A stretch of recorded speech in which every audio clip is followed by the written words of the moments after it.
Hi friends, இன்னைக்கு கேசரி ரொட்டி எல்லாருக்கும் நான் கொடுக்கணும்னு ஒரு ஆசை. அதனால நான் நெய் ஊற்றி ஒரு ஒரு கிண்ணம் ரவை எடுத்தேன். 3 கிண்ணம் தண்ணி கொதிக்க வைக்கிறேன்.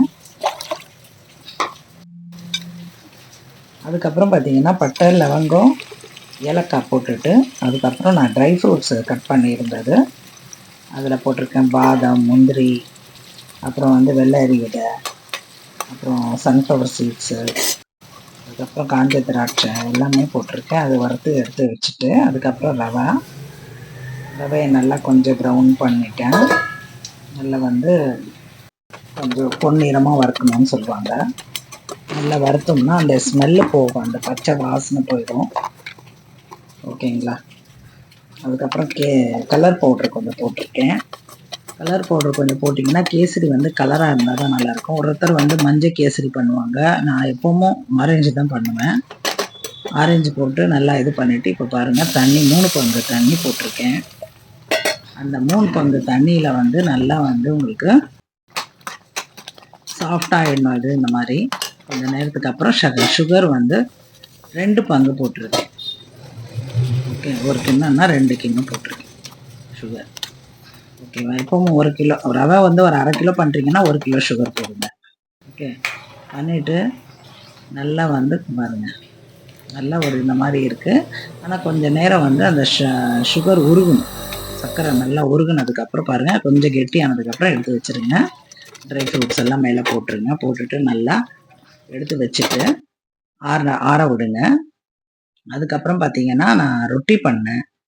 ரொட்டியில் பார்த்தீங்கன்னா மாவில் கொஞ்சம் ஈஸ்ட்டு கொஞ்சம் போட்டேன், கொஞ்சம் சால்ட்டு போட்டேன். ஓகேங்களா?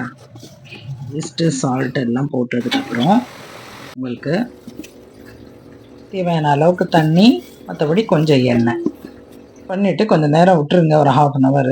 அதுக்கப்புறம் எவ்வளோ தேவையோ அவ்வளோ பெருசாக உருண்டையாக பண்ணிக்கோங்க. நான் கொஞ்சம் பெருசாக தான் போட்டிருக்கேன். கொஞ்சம் திக்காக இருக்கட்டும் ரொட்டி. ஒரு ரொட்டி சாப்பிட்டா கூட வயிறு ரொம்புற மாதிரி இருக்கணும். ஓகேங்களா? பாருங்கள், நிறைய ரொட்டி சுட்டுட்டு அதுக்கப்புறம் பார்த்தீங்கன்னா இது ரொம்ப சாஃப்டாக இருக்கும். நம்ம கொஞ்சம் ஈஸ்ட் போடுறதால ப்ரெட்ல எல்லாம் யூஸ் பண்ணுவாங்க இல்லையா அந்த ஈஸ்ட்டு, அது கெடுதலெல்லாம் சொல்லுவாங்க. ஆனால் ரெகுலராக நம்ம சாப்பிடக்கூடாது. சம்டைம்ஸ் இந்த மாதிரி ரொட்டி எல்லாம் பண்ணி சாப்பிட்றது ரொம்ப சாஃப்டாக இருக்கும் ரொட்டி. அதுக்கப்புறம் அது கூட நம்ம கேசரியும் வச்சு கொடுத்தோம். இப்போ சாப்பிட்டுட்டு எல்லாரும் ரொம்ப நல்லா இருக்கு அப்படின்னு சொன்னாங்க. அதனால இந்த மாதிரி நீங்களும் யாருக்காவது கொடுக்கணுன்னா இந்த மாதிரி டிஷ் பண்ணி கொடுங்க, ரொம்ப நல்லா இருக்கும். எனக்கு எப்போ தோணுதோ அப்போ நான் பண்ணி ஏதாவது ஒன்று பண்ணி கொடுத்துருவேன். எங்கள் ஸ்டாஃபுங்களுக்கு கொடுப்பேன், எங்கள் தெரிஞ்சவங்களுக்கு கொடுப்பேன். எனக்கு ஒரு ஆசை எல்லாருக்கும் கொடுக்கணும் அப்படின்ட்டு.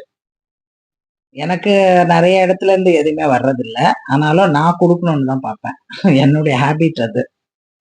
ஓகேவா? ஒரு டைம் ஒன்று என்னுடைய சேனலில் பாருங்கள், நிறைய பேருக்கு நம்ம பண்ணி கொடுத்துட்ருக்கோம்.